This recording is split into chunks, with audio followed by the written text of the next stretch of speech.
Greg, thank you very much, and thank you to Dean Rutledge, to Maggie, to everybody else who's made this talk by me possible.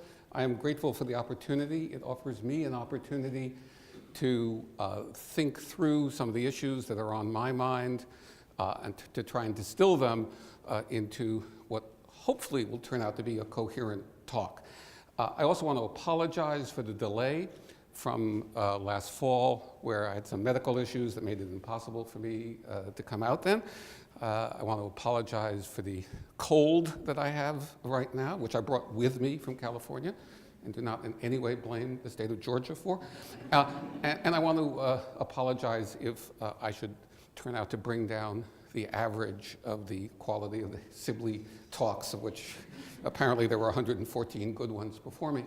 The slides that I'm going to go through, which is, I think, a useful way of helping you and me both stay on topic, will be available on SSRN at a minimum in a day or so, and I leave it to Maggie and Greg whether they'll be on the UGA website.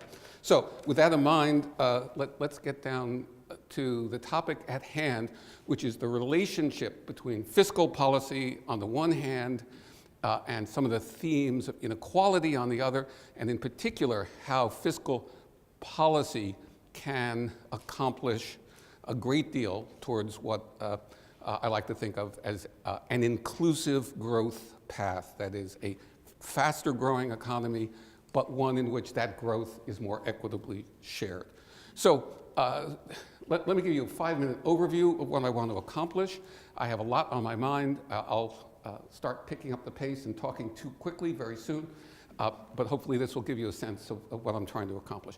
The first point is that fiscal policy means thinking about our relationship to government from the point of view not just of the taxes we pay, but of government spending. You can, if you want to think about it parochially, the gives and gets between you and government.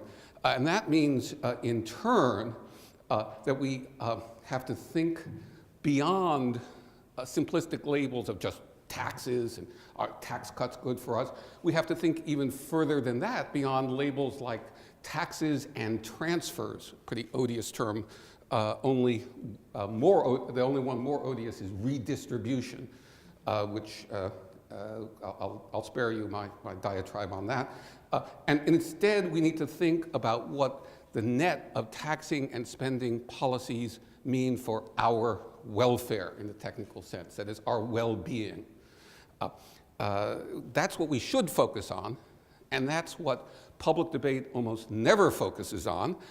And what's more, as I'll try to develop, our metrics, our ways of analyzing fiscal policy, are completely unable to ask or answer that question of what does fiscal policy mean for our welfare. Instead, as we see in the recent debate about the new tax law, we posture endlessly about the evils of taxation, and as if our tax money was just put in a pile and set on fire, as if we got nothing in return from that. And what we need to start asking instead is, what are the returns to the government investment and insurance programs that well-designed fiscal policy enables? What are the returns from those programs? And when we do that, we see taxes just as a cost of financing spending. That's why I say government exists to spend, not to tax. The purpose of government is not to just take money from you and set it on fire. The purpose is to spend money in useful ways and finance that through taxation. If we think about it the right way, fiscal policy can be tremendously responsive to some of our most urgent social issues. The problems of steeply rising top-end inequality, the stagnant incomes of the middle class, finding a pathway to more broadly shared economic growth, and you'll forgive me, I'm going to lapse into sort of dime store moral philosophy, the articulation of the covenantal bonds that bind us together, that ask and answer, what does it mean to be a citizen of this country? What are our obligations to each other, independent of any economic arguments? So I'm going to argue that government investment yields inclusive growth. That is to say, the economic pie gets bigger, and the pie, the servings are more broadly shared. That's a double dividend from sensible government investment. It is accretive to our collective welfare. And what's more, government investment is the only instrument by which we have a chance to address the issue of the equality of opportunity. It's the only instrument, a policy instrument available to us. Government insurance, not a very popular topic in the country these days, but in fact it's economically efficient in the right settings. It responds to the technical insurance problem of adverse selection, which is otherwise known as the young, immortal, and invincible among you, who cannot conceive of the fact that one day you might in fact be as old as me, if you are lucky, and what that in turn means for your health. And insurance responds more directly to some of these moral implications, and in particular, the role of brute luck in our lives. I spent 30 years working on Wall Street, and in that time, one person was able to come to me and say, you know, I've been very lucky. It turns out that there's nothing like great material reward to convince yourself that you're, and I have to clean up my language, I'm sorry, that you're the greatest genius in the world. And that's what I mean when I say that the market triumphalism, the idea that there's some connection between the material rewards I've obtained and my inner moral merit, that is based on the denial of luck. And that is a fundamentally arrogant and corrosive attitude to bring to bear to our society. Instead, we need to start thinking about what I think of as an economics of empathy. I hope to show, as a result of the points I go through, that government, in fact, is not a zero-sum game. Government investment in insurance, first of all, should not be and don't need to be designed to compete with the private sector. I am not arguing, obviously, for the nationalization of the telephone companies. Instead, when properly channeled, they complement the private sector in areas where it's a technical economic matter. There are necessarily incomplete markets. And in turn, the inclusive growth story belies the false narrative to which we sometimes lapse of makers and takers. These points are completely missed by the standard metrics by which we judge a tax law like the recent Tax Cuts and Jobs Act. They don't capture the social returns to the spending in the legislation, and they don't, as we'll see in particular, take into account the welfare implications of the enormous deficits that they imply. Finally, government spending is extremely progressive. My joke in my book, which I can promise you none of you has read, because you know how would you have gotten access to the 3 copies that were sold, is that government spending is highly progressive. That even George W. Bush did not propose the No Polo Fields Left Behind Act. Government spending, by its nature, tends to be extremely progressive. And in fact, it dominates the taxing side. So it turns out that if what you want is a more progressive fiscal system with all the attendant implications for a less inequality in the world, you can get there through not by focusing on progressive taxation, the great strategic error of the progressive movement, but rather on lots of revenue spent progressively. So let me give you a little bit of a summary of where we are today. And the answer is where we are today is that unsustainable federal deficits color everything that any sensible person can say about fiscal policy. And it's been made much worse by the recent tax law. Our deficits are now projected to run at 5% of GDP, which means that over time they will swallow the world. You can run deficits. If we had 5% growth ad infinitum, 3% deficits would be no problem, because over time the federal debt as a percentage of GDP would go down since the growth rate is greater than the deficit rate. But at deficit levels of 5% of GDP, the opposite is the case. And therefore, how we end up financing those future deficits will have material implications for the welfare of all of you. And the younger you are in this room, the more dramatic this point becomes. The welfare implications of financing the deficits, what does that mean? That means cutting spending or raising taxes. Who will bear those costs? The welfare implications are completely missed in all our current metrics. And what's more, it's going to turn out that those metrics are even worse because they bury in them extremely implausible, highly regressive fiscal policies in order to create the illusion of growth. But at the same time, to say that we have big deficits does not answer the question, well, where's the problem? Do we have too much spending, too little taxing, or maybe both are wrong? And that requires a little bit more digging.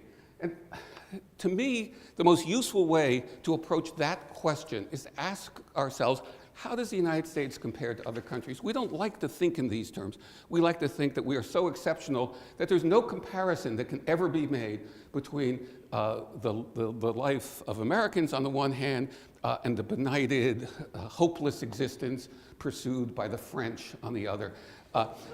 That's a little bit of an overstatement, I would argue, and I believe it is extremely important, therefore, to ask the question, where does the United States fit in? And the answer is we are the lowest taxed large economy in the world, including state local taxes.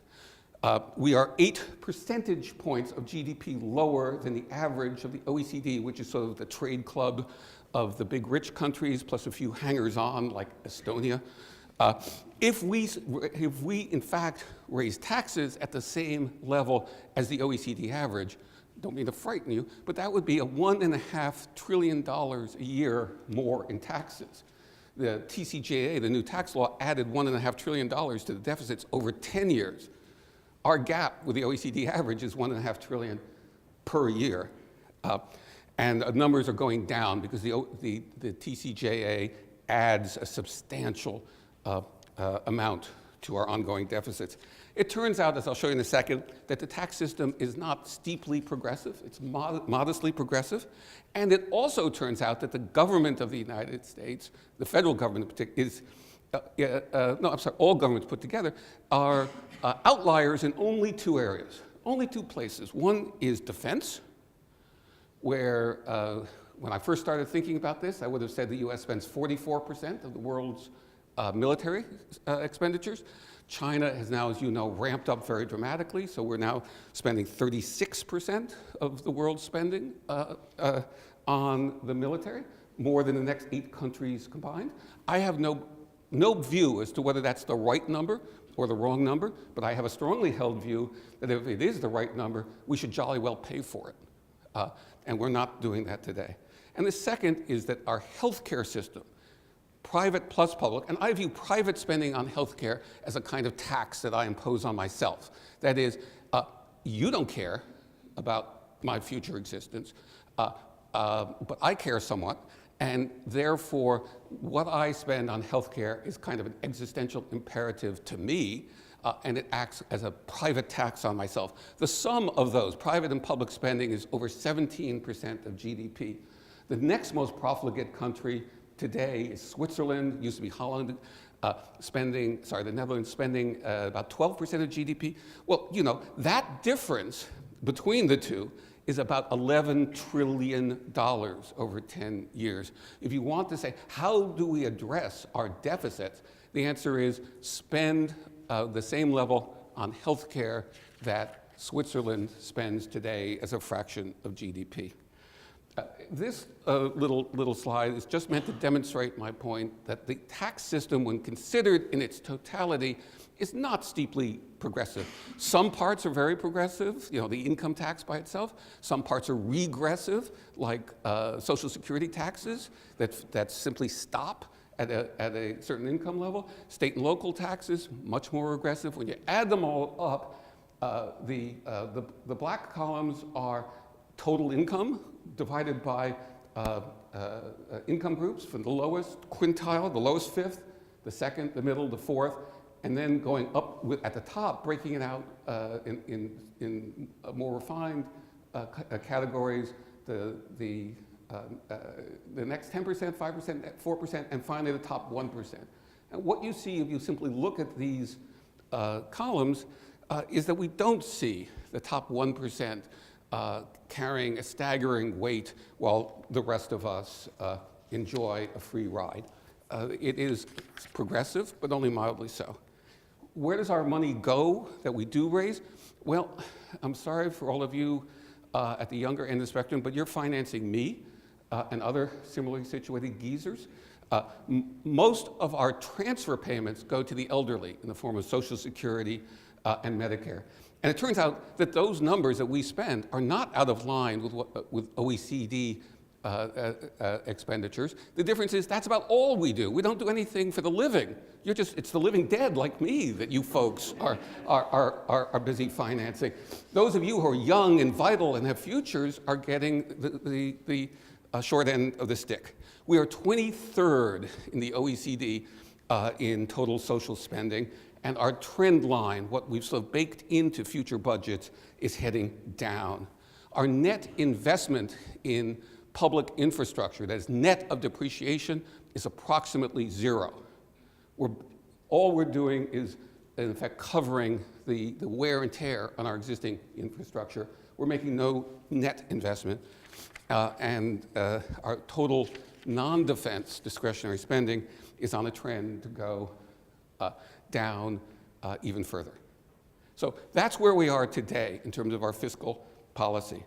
Now let me try and put this into the context of inequality. I like to think of this as the most important slide because I think it explains everything about the modern American political discourse. It compares, GDP on the one hand from 1985 to 2015, which grew, that's the blue line, grew, good for us, versus real, i.e. inflation-adjusted median, the household in the middle of the pack, as opposed to average or mean. Real median household incomes and real median full-time wages for the underdeveloped half of our species, men. And what you see is that male full-time wages have essentially not budged in 30 years, up to 2015. Household incomes have risen somewhat. I'm going to talk about why in a minute. And GDP growth has been very substantial. Yay for us. But that asks a question. Who got the benefit? Where's the money?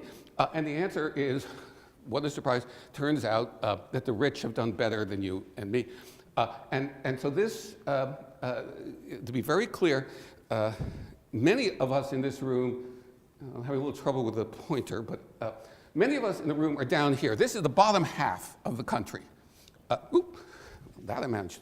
Apparently it's touch sensitive. Many of us this is the bottom half of the country, invisible to you because they didn't have any earnings growth from 1980 to 2014, so for that 34-year period. The middle 40%, so 40th to the 60th, 30th to the 70th percentiles have a smidge of growth. The top 10% did okay. They went up about 150%. Top 1%, well, now we're talking about money. You know, now they sort of doubled,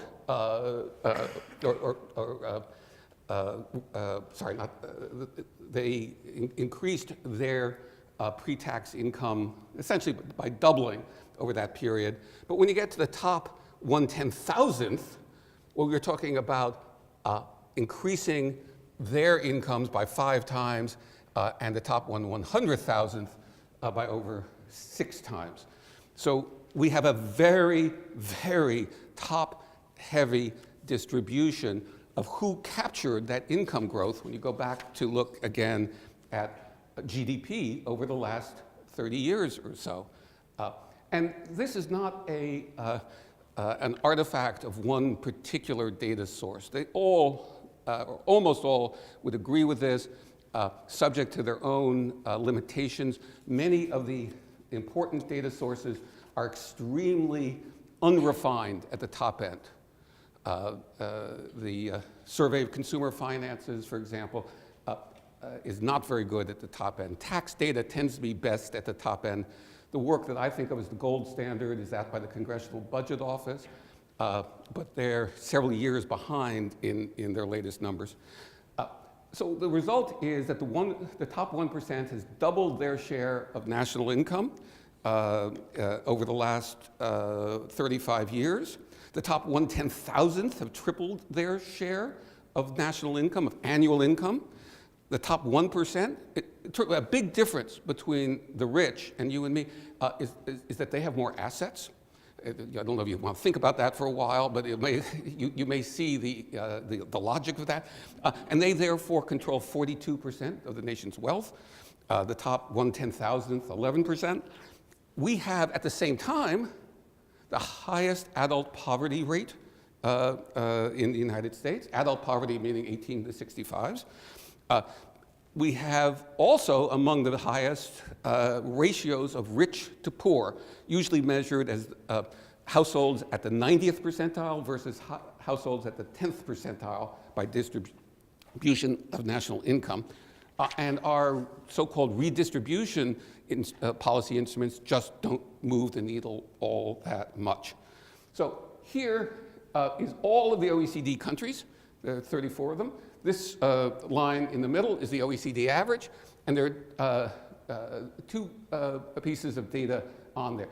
The blue columns represent the ratio of the household at the 90th percentile of income to the household at the 10th percentile of income. You see how completely out of line with almost every other country the United States is just in that respect.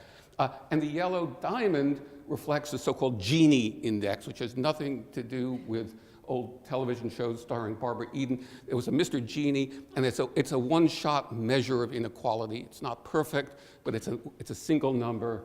It's reasonably easy to calculate, and it's therefore very widely used. And what you see is that the US has much greater ratio of rich to poor, and unsurprisingly, a much higher Gini index, a much higher measure of overall inequality. And these are after-tax, after-transfer numbers, so-called disposable income numbers. There are only 4 countries that can be said to be worse. If this is the group you think we should be running with, we could run with Australia, Canada, France, Germany, UK, and so on, or we could keep company with Turkey, Israel, Chile, and Mexico. I would argue that when you look at our national income, when you look at the wealth of this country, we're not running with the right pack. What are the costs? Well, I don't want to belabor the point, but I think we can agree that first, that inequality yields immobility. And the reason is, as I'm going to emphasize in more detail in a minute, inadequate investment in human capital of lower income kids compared to higher income kids has the effect of turning inequality into an hereditable gene. My book has a lot of data on this. It's very depressing. Mediocre rich kids get into a lot better schools than highly able colleges, than do highly able poor kids. And that really is a shame. It means that if you care about economic growth, think of us all as machines and say, why are we systematically underinvesting in some of the best machines that we have available as a country? Why do we systematically misallocate our investment in that fashion? Rent-seeking behavior means, in effect, the efforts that people put in to capture income that is not a return on productive effort, but rather on pulling a lever in some form of power structure that enables them to capture economic income not correlated to the productive effort.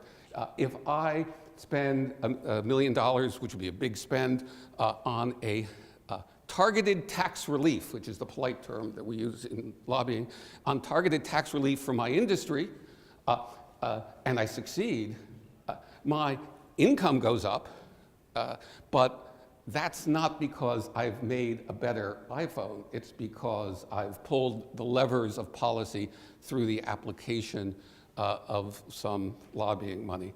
The concentration of political and market power, but to me, most interestingly, the erosion of some of our fundamental social bonds.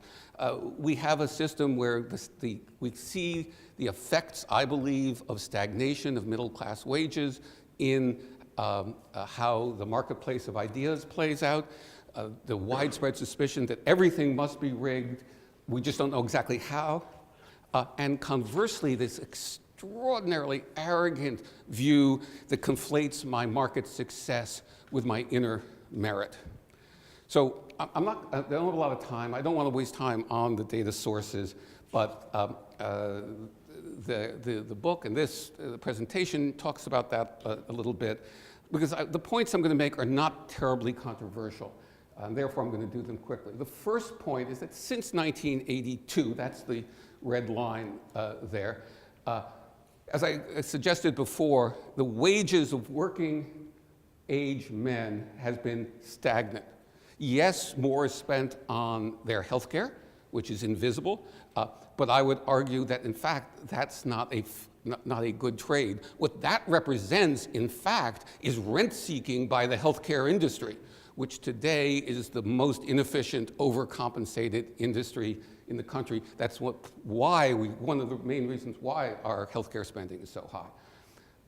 But if you look at working age adults, there has been some positive growth, and the reason is because of the entry into the marketplace of the second to earn spouse in the typical household, which in the typical case over the last 35 years has meant the entry of women into the workforce. That's what's driven up household household incomes. And that's a great story in many cases, but you also have to ask the question, is it a great story in every case? Is every case viewed as a welfare-enhancing move within the household, or is it how the hell are we going to pay the bills move? Those are not the same thing. When you want to start thinking about welfare, you have to ask, what's the motivation? This just demonstrates the point I'm trying to, that whether you look at things from the point of view of pre-tax income or after-tax, after-transfers income, the top 1%, which in 1928 had about 23 or 4% of total national income, is today at about 23% of national income. This U-shaped curve that Thomas Piketty emphasized is just there in the data. And this is the very latest work answering, I think, some of his critics. So whichever you look at, pre-tax or post-tax, the U-shaped curve over the last 70 years is apparent. And by the same token, however you try to slice things, from, say, 1970 to today, so over that 47-year period, the bottom half has seen a substantial drop in their income share, whether we talk about it in pre-tax or after-tax terms. We're not making up the difference through so-called transfer payments. Wealth is much more heavily concentrated than is income. That's always going to be the case. But to me, the most interesting single curve here is the top 1/100th of 1%, is the top 1/10,000th of Americans who've gone up from about 3.5% of the country's wealth to 11% of the country's wealth over a 55-year period. That's an extraordinary concentration of wealth in the space of 2 generations. To emphasize how much of an outlier the United States is, this chart tries to compare the role of what I think of as fiscal intervention. So the dark blue lines are the market incomes of selected countries. This is OECD data. The market incomes of different countries expressed as a Gini, as sort of the one number expression of inequality. And what you see there is that the United States, which I've put the red box around, has a market income inequality that's not hugely different from that of countries we would think of as peer countries, Germany, France, UK, and Spain, for example. But our after-tax, our disposable income Gini, that is the world in which we actually live, how much money do we have to spend, we are a much more unequal society than any peer country. And so to take that another step down, let's look at Germany by way of an example. Germany and the United States begin, it's in 2014, with essentially the same inequality of market incomes. The effect of working, of being in the market, of being part of a market economy is about the same in the United States and Germany. But after tax, after transfer, the disposable income Gini is radically different. We are a much more unequal society than is Germany in the world in which we live, which is how much money do we actually have to spend. And why is that true? Well, the reason is they spend more. And the reason that they spend more on themselves is because they tax more. Their tax burden is 10 percentage points of their national income greater than is ours. And that in turn finances programs of varying kinds that lead to a much more equal society. So what do? Well, I've divided this the remaining minutes into sort of three parts: tax responses, the investment story, and the insurance story. The tax side is the one I know, I'm an alleged expert on, and I'm going to do it most quickly for the reason that I've written about this extensively in other places, and it would be great to double my readership to 12 or 14. So again, we clearly have a completely inadequate tax base for the spending to which we all think we have committed. That is, Social Security as it exists today, Medicare as it exists today, and so on. There's no evidence that the United States is the drunken sailor of government spending, except for military spending, and which may be a good idea, and healthcare, which is where we are plainly following a bad idea of a strategy, where we have, in fact, massive rent-seeking and poorly targeted expenditures. We don't, we know that economic inequality has profound social costs, of which I tried to identify a couple. Those are very hard to measure by standard metrics. There's no there's no pissed off index that comparable to the Gini index, where we say that the national pissed off index of the United States in 2015 is 12 points higher than it was in 1982. So we don't know quite as much about movement in social welfare, but we can plainly see the social costs of inequality. And so what should tax policy do? And if you start from a progressive frame of mind, the answer is simple: more income taxes, especially at the higher levels, greater tax progressivity. And there's, of course, there's merit to that in moderation. We've all learned, however, that in fact there are real economic costs to taxation, and those costs greatly accelerate in terms of avoidance strategies and the like as tax rates start getting very high. We don't have to be at 37% on top incomes. We don't have to start that at $600,000. Germany starts its top tax rate, I think, somewhere in the neighborhood of $75,000 a year of income. So yes, we can do a lot within the income tax system, but not enough. I believe that a large part of the answer relates to how do we tax capital income, wealth? How do we tax returns to wealth, which the more technical term is capital income.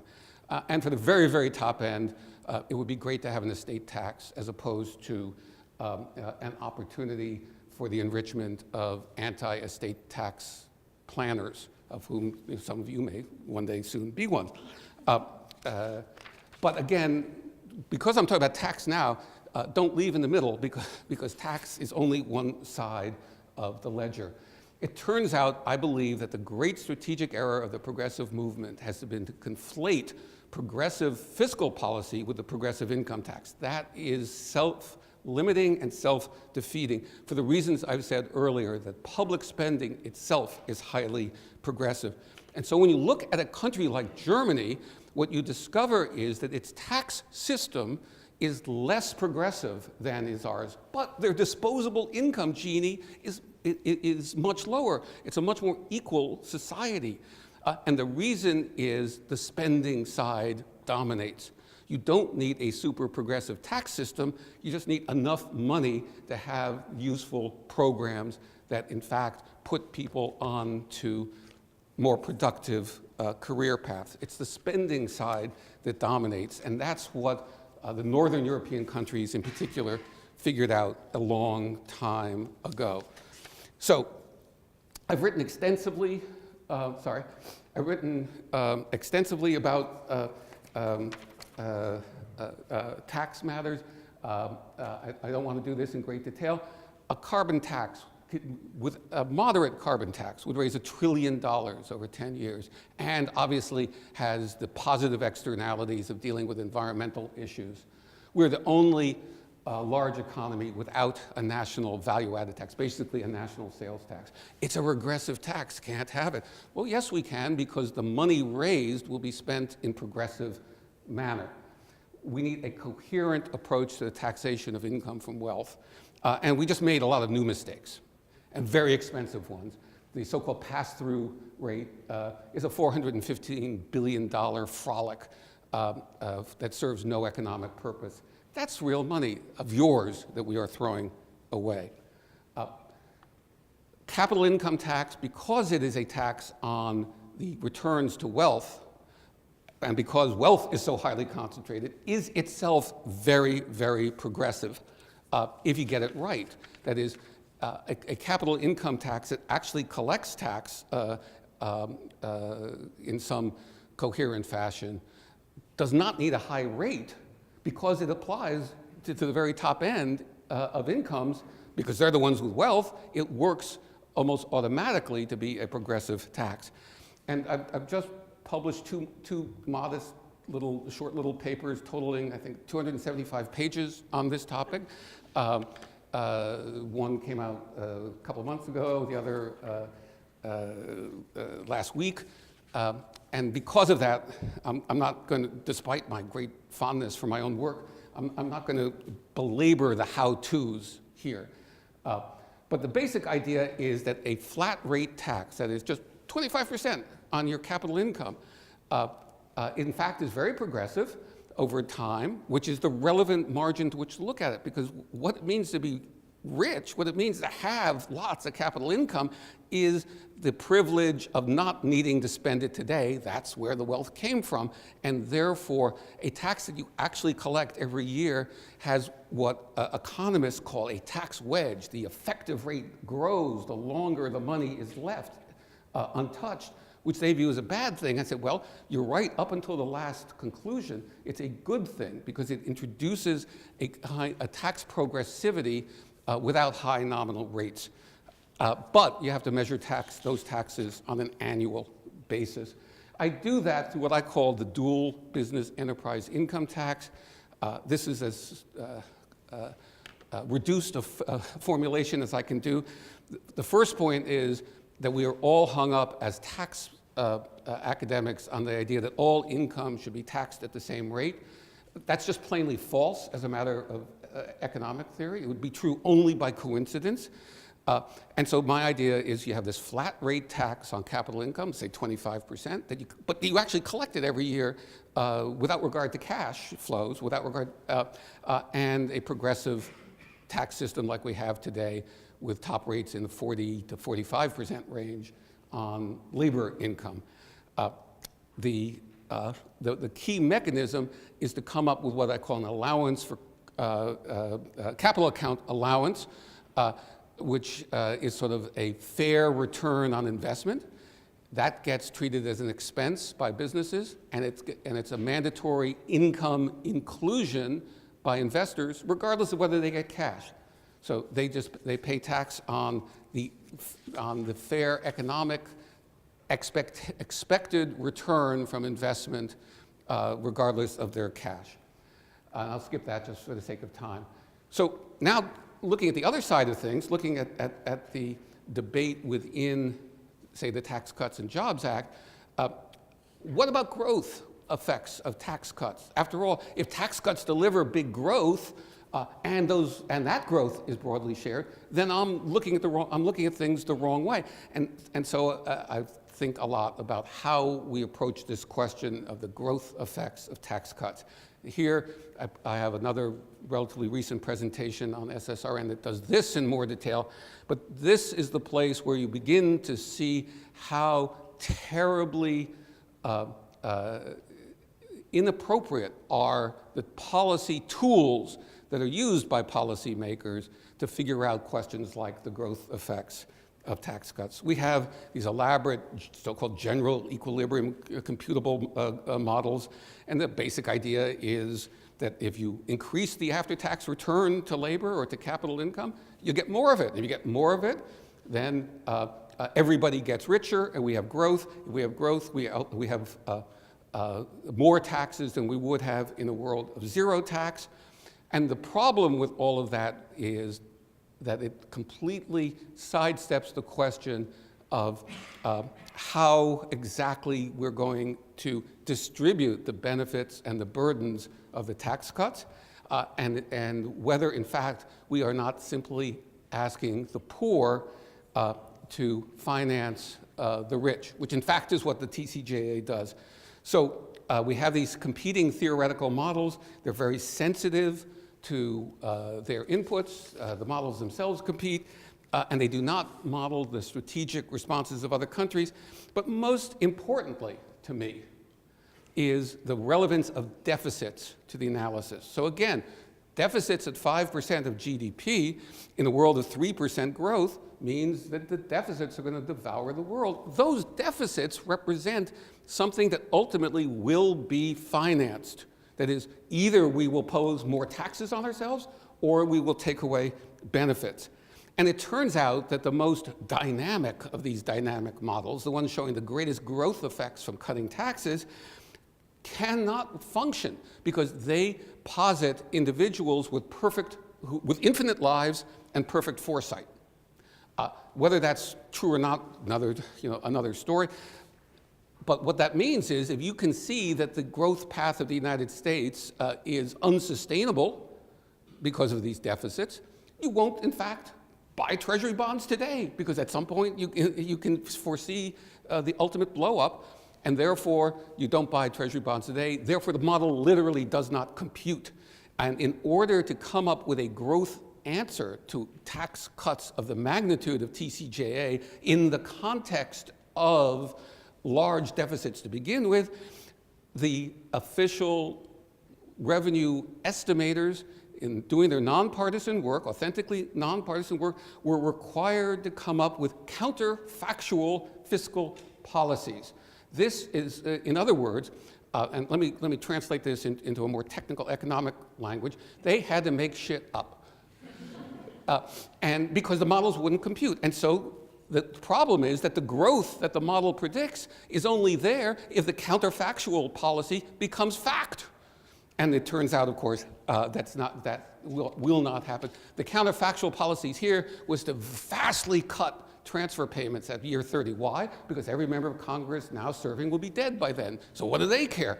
So that was the policy that was baked into the growth assumptions in the TCJA. And so take it down even further. How do we get this growth? Well, because we are promising to take away your future benefits, young people. You think you're going to get Social Security? Forget about it. We're going for growth right now. So we're taking away, what are you going to do in response? You're going to say, darn, I better start saving now.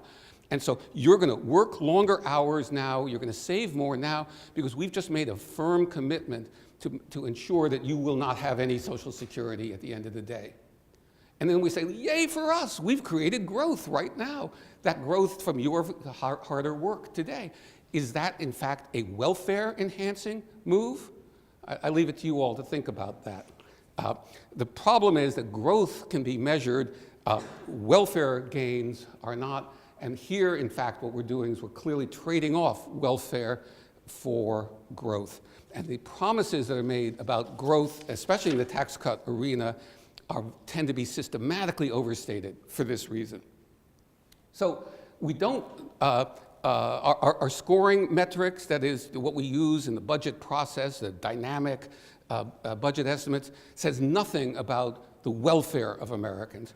We have another concept called distributional analysis, but that turns out to be extremely limited in what it reaches. It does not distribute the burdens of the cuts in spending that the legislation itself requires before you get into fancy, year 30 kind of scenarios. It's not even a simple analysis of the distributional consequences. How much are the burdens, the net burdens on the poor versus the rich, with respect to the legislated changes in law, and it completely ignores this fundamental question of who is going to bear the cost or the benefit of future deficit financing. So that all of these tools that are used to debate fiscal policy turn out to be strongly misleading when it comes to thinking about our welfare. If government is not slashed, then the models on which we rely are simply hiding a big tax increases. And we're not even asking, well, how will those tax increases be distributed among the population? And if government spending is slashed back, well, then those are real costs to real people. And again, we're not taking those into account. So and so in conclusion, there. Just to prove the point, this column on the left showed the official tax analysis of the TCJA as prepared by the nonpartisan revenue estimator. The column on the right, which came at the very last minute, is from the Congressional Budget Office, which also nonpartisan, which tried to add to the tax numbers the cuts in spending required by the TCJA, basically cuts to healthcare spending on the poor. And you see these extraordinary differences. And these numbers don't even take into account the larger point of the financing of future deficits. So what you see, for example, in this column, positive numbers are bad here. So what we're saying in the year 2025, households in the $30,000 to $40,000 range are going, that whole group, however many are in that group, these are not equal numbers. These are by incomes, not by equal, these are not percentiles of the population by number. That group will net have $105 million more in taxes. Well, that's more or less a push, as we would say. But if you take into account other provisions, then the spending side, well, then we're talking about $2.8 billion in higher burdens, and so on. So you see all the lower income categories go drastically up in their total burdens, and the minus numbers, which are good for the taxpayer, go down. So what we actually do when we look at the spending side of the equation is that we're adding back in, add that back in, we're actually seeing that we're, in effect, shifting burdens from the rich to the poor. We're asking the poor to take on more so the rich can have a bigger cut.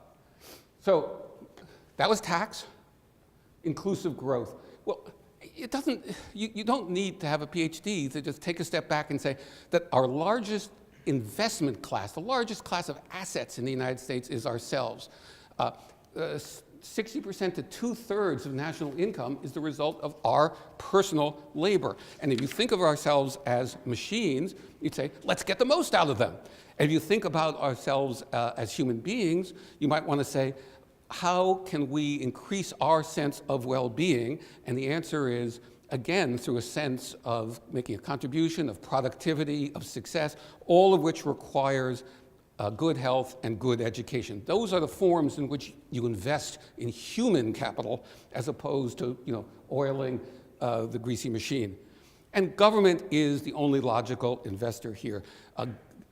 Private markets don't invest directly in people. And it turns out that we are, unsurprisingly, one of the worst outliers in the OECD by virtue of the fact that we spend more on the public education of rich kids than poor kids, because so much of the United States, public education is still being done at the local level.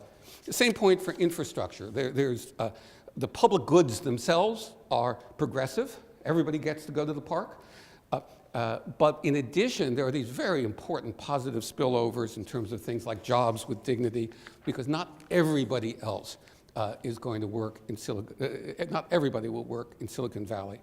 So the consequence of our impoverished investment at the public level in ourselves is this theme of mine that we convert today's income inequality into an hereditable gene because we don't invest enough in smart, poor kids. Equality of opportunity would demand equality of investment in every kid, but we know that's not true, and the data support that mediocre rich kids get into top colleges, they earn more, and so on.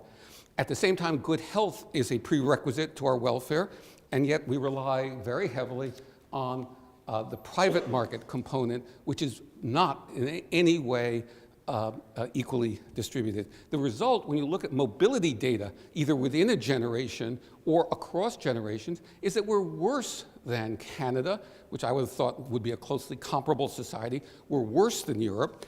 The mobility story in the United States at this point is one of myth.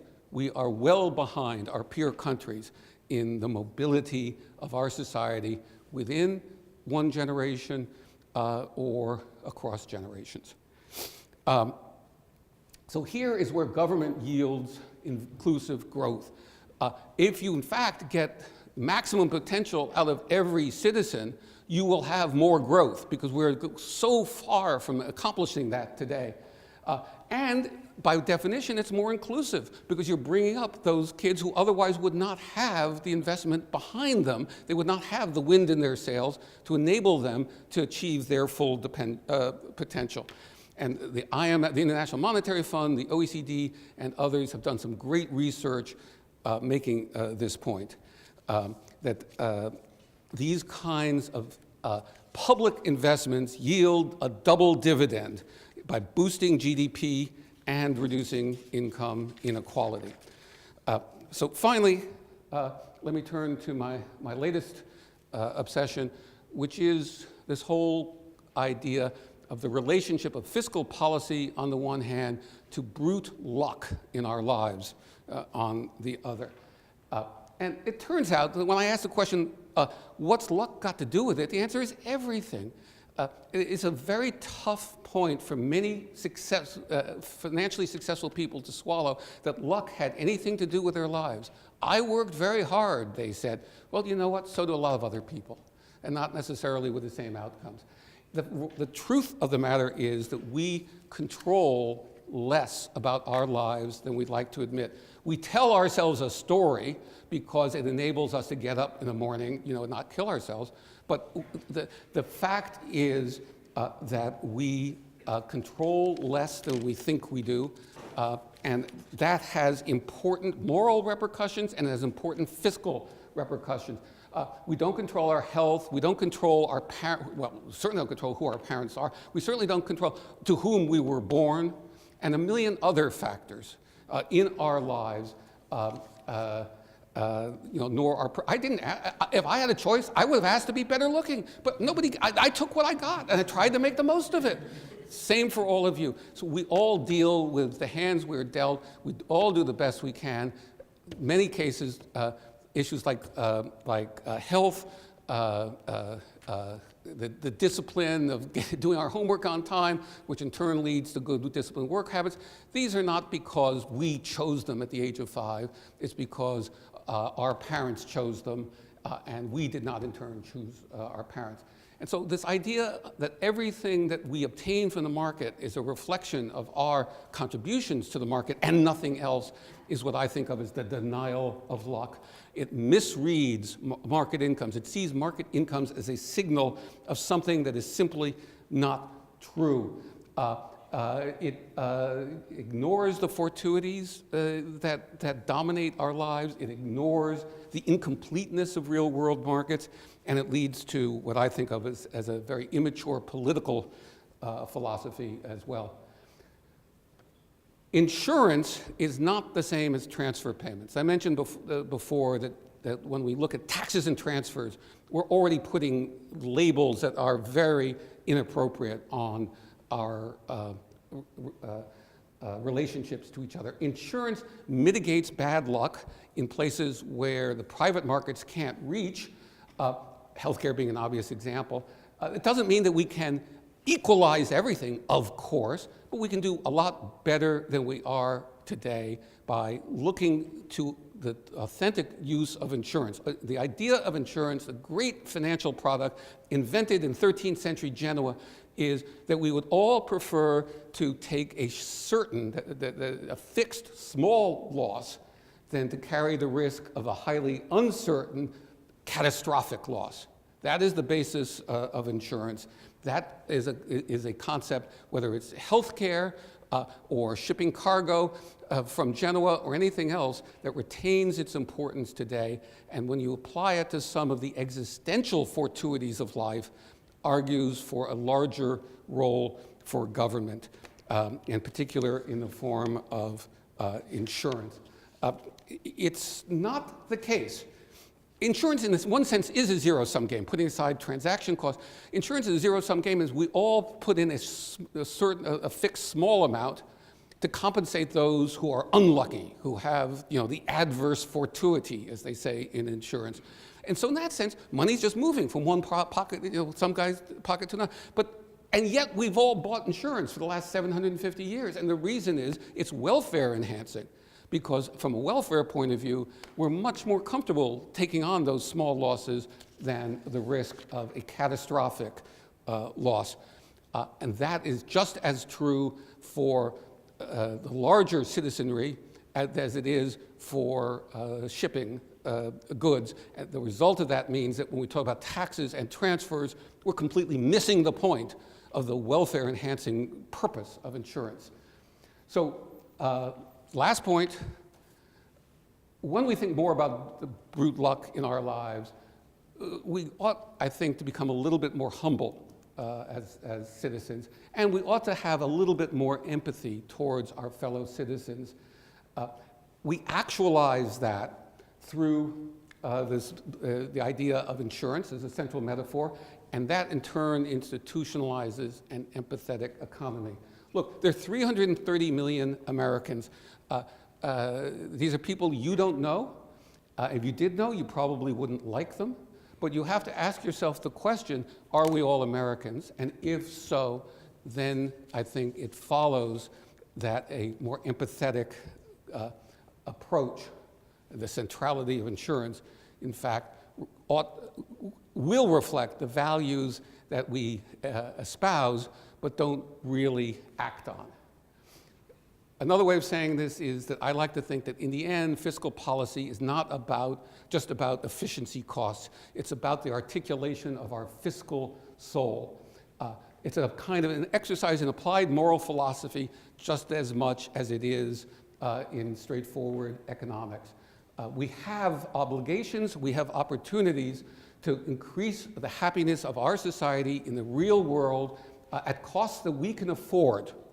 The richest, big country in the world, at costs that we can afford, and we are choosing not to make those investments.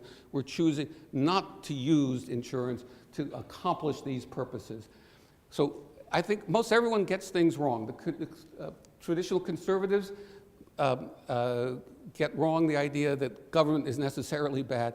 Not true. We need more government. And progressives, unfortunately, see the world through the prism of the progressive income tax and think that that's the only policy instrument available to us. That also is untrue. We have more policy instruments available on the financing side, and we have powerful investment opportunities and insurance opportunities that we, as the richest large economy in the world, can afford, and by doing so, actually lead to a more prosperous, and I believe a happier society. So with that, I'll stop.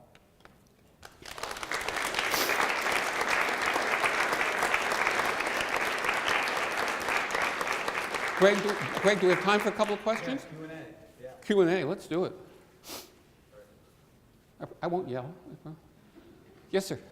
Right. Well, the idea is that making an investment, you know, I have to think where.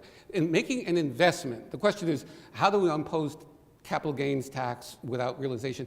Technically, I'm not imposing a capital gains tax. I get rid of capital gains. Technically, all I'm asking to do is to, but you're right, I'm getting rid of realization also, is to impose a tax on so-called normal returns. That is, in the economic sense, not the psychological sense. That is the kind of returns that you would expect to get on your money day in and day out, not from a special situation, but from any marginal investment. And the idea is that making an investment of any kind is not the same as rooting for the Atlanta Falcons, okay? You don't do it because, you know, you have an emotional connection. You do it because you expect to make money. And if the normal return is chosen appropriately, that is what you may be more optimistic than that, but you do not invest to systematically earn less than that. And so the income is there. And how you can borrow against it, you can sell a fraction of it. How you extract the cash is your business. You don't have to extract it all. You're paying tax at a 25% rate. But I'm not very sympathetic, frankly, to the idea that the affluent, who have lots of liquidity here or there, should somehow be excused from being taxed today on the very returns that are the predicate for that investment, whether it's illiquid or not. Sure. So do we have a regressive tax system today? And the answer is no. We do not have a regressive tax system today. If you put all federal, state, local taxes together, we have a very mildly progressive system. The role of capital gains tax, we do have a capital gains tax. It's just voluntary. It's our only voluntary tax because you avoid paying capital gains tax by not selling. And you can do that for a long time because those of you who've taken a tax here know that if you need money, you can borrow against appreciated assets without selling. It's what my colleague Ed McCaffrey calls the buy, borrow, die strategy of tax planning. You know, buy an asset that appreciates in value, don't ever sell it, just borrow secured by that asset to fund your life, your consumption, and then when you die, you get the tax-free step up at death. So technically, yeah, we have a capital gains tax. We do collect the odd dollar from it, but it is a voluntary tax. I get rid of that and replace it with this annual tax at this flat rate. This is the case you're making. Well, you could buy my book. Or my second book, if I get around to writing it, it'll be shorter. Maybe that'll encourage you. This is a very interesting question. The question effectively is this. Let's assume, for argument's sake, that I'm right. It's a message that is largely drowned out by opposing points of view. How does this message get heard more broadly? Well, I schlep out to Athens, Georgia, and talk to people is one part of it. I spent a lot of time in 2015 working on a proposal to spend a year reaching out to the faith-based communities, because I believe that the faith-based communities are about the only place where one might find some kind of resonance with the applied moral philosophy that I think is inherent in fiscal policy. And excuse me, candidly, I became somewhat discouraged after the 2016 election and put that project down. But somebody younger, stronger, more energetic than I should pick that up. And I believe that not every faith-based community is simply the tool of some very regrettable current political trends, and that there's a lot of traction that one could get in the faith-based communities. Well, yeah. Let me supplement what I said before, and in response to your further question, Greg.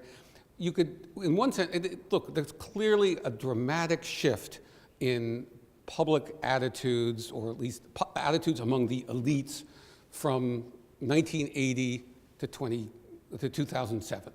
unquestionably, Thatcher, Reagan led a revolution in thinking and in framing the role of government that played out for the next 35 or more years.